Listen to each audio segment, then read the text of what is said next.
ભગવાન જગન્નાથજીની પવિત્ર રથયાત્રા નિમિત્તે અમદાવાદના સરસપુરની વાસણ શેરીમાં અને રણછોડ રાયજી મંદિરમાં આવેલા ભગવાન જગન્નાથના પ્રાચીન જૂના મોસાળ તરીકે ઓળખાતા ભલા ભગતની જગ્યા સ્થિત રણછોડજી મંદિરે ઐતિહાસિક મામેરાની પરંપરાનું 11 જુલાઈના ભવ્ય આયોજન કરવામાં આવ્યું હતું, જેમાં મોટી સંખ્યામાં ભક્તોનું ઘોડાપૂર ઉમટ્યું હતું। માન્યતા મુજબ આ જ સ્થળેથી વર્ષો પહેલા ભગવાનને મામેરું અર્પણ કરવાની સાથે સાધુ સંતો, મહંતો અને ભક્તજનો માટે ભોજન પ્રસાદ તથા વિશ્રામની પરંપરાની શરૂઆત થઈ હતી। મથુરા વૃંદાવનના કારીગરો દ્વારા તૈયાર કરાયા વિશેષ વાઘા અને પાઘ શુભ દેવશયની 11રસના પાવન અવસરે ભગવાન જગન્નાથજીના લાખેના મામેરાના ભવ્ય દર્શન યોજાયા। આ વર્ષે 7 વર્ષ બાદ દવે પરિવાર દ્વારા ભગવાનનું મામેરું કરવામાં આવી રહ્યું છે, જેને લઈને ભક્તોમાં વિશેષ ઉત્સાહ જોવા મળી રહ્યો છે।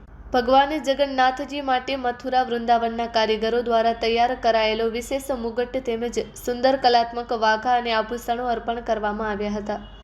ભગવાનને રજવાડી મોરપીંછવાળી પાઘ પણ અર્પણ કરવામાં આવશે। ભગવાન સુભદ્રાજીને રાણી રંગના વાઘા સાથે પાર્વતી શ્રૃંગાર, નથ, સોના ચાંદીના આભૂષણો અર્પણ કરાયા।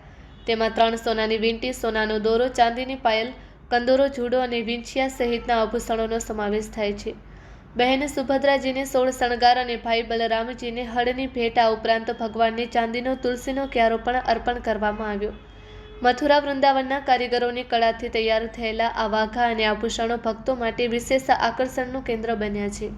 આ વર્ષે પણ પરંપરાગત વિધિ મુજબ ભગવાન જગન્નાથને મામેરા સ્વરૂપે કિંમતી આભૂષણો, નવા વાઘા, વાંસળી, સુદર્શન ચક્ર, મોરમુકુટ સહિત વિવિધ પવિત્ર ભેટો અર્પણ કરવામાં આવી હતી। ઉપરાંત ભગવાન જગન્નાથજીની બહેન સુભદ્રાજી માટે સોળ શણગારની તમામ સામગ્રી તેમજ મોટા ભાઈ ભગવાન બલરામજી માટે હળપળ શ્રદ્ધાપૂર્વક ભેટ સ્વરૂપે સમર્પિત કરવામાં આવ્યું હતું। મહારાજ રાજુભાઈ શુક્લાએ જણાવ્યું હતું કે જ્યારે આપણે આપણી દીકરીના ઘરે મોસાળું કરતા હોઈએ ત્યારે પણ એટલો જ આનંદ ઉલ્લાસ અનુભવતા હોઈએ છીએ, તો આ તો સાક્ષાત જગતના નાથનું મોસાળ છે, એટલે ભગવાનને કોઈ પણ વસ્તુની ઉણપ ન રહે તે માટે શ્રદ્ધાપૂર્વક આ મામેરું અર્પણ કરવામાં આવે છે। ભગવાનને પ્રસન્ન રાખવા માટે અલૌકિક અને વિવિધ પ્રકારના મનોરથો પણ યોજાય છે। ભગવાન જ્યારે 15 દિવસ માટે અહીં મોસાળમાં બિરાજે છે, ત્યારે તેમને કોઈ વાતની કમી ન વર્તાય તે માટે લાડકોટથી તેમની સેવા ચાકરી કરવામાં આવે છે અને મોસાળ પક્ષ તરફથી આ મામેરું અર્પણ કરાય છે। આજે કર્ણાવતી નગરી અમદાવાદના સરસપુર વિસ્તારમાં આનંદ અને ઉલ્લાસનો કોઈ પાર નથી। જગતનો નાથ જ્યારે પોતે આપણા ભાણેજ બનીને પધારતા હોય ત્યારે એ આપણા અહોભાગ્ય છે। આ જ કારણે સરસપુરના તમામ ભક્તોના હૃદયમાં એટલો ઉમંગ છે કે અહો ભગવાન સ્વયં આપણા ભાણેજ બન્યા છે, જેનો અતિશય આનંદ અને ગર્વ છે। Report by Ashwin Limbachiya, Ahmedabad. આ વખતે 49મી રથયાત્રા નિમિત્તે જ્યારે દર વર્ષની જેમ 11રસના શુભ દિને આજનો દિવસ 11રસ છે અને ભક્તો માટે અહીંયા દર્શનાર્થે મૂકવામાં આવ્યું છે, ત્યારે એની અંદર જે વાઘા અને જે મુગટ છે એ વૃંદાવનથી બનાવવામાં આવ્યા છે। તેની અંદર રેશમ વર્ક અને જરદોશી વર્કનું કારીગરી કરવામાં આવી છે।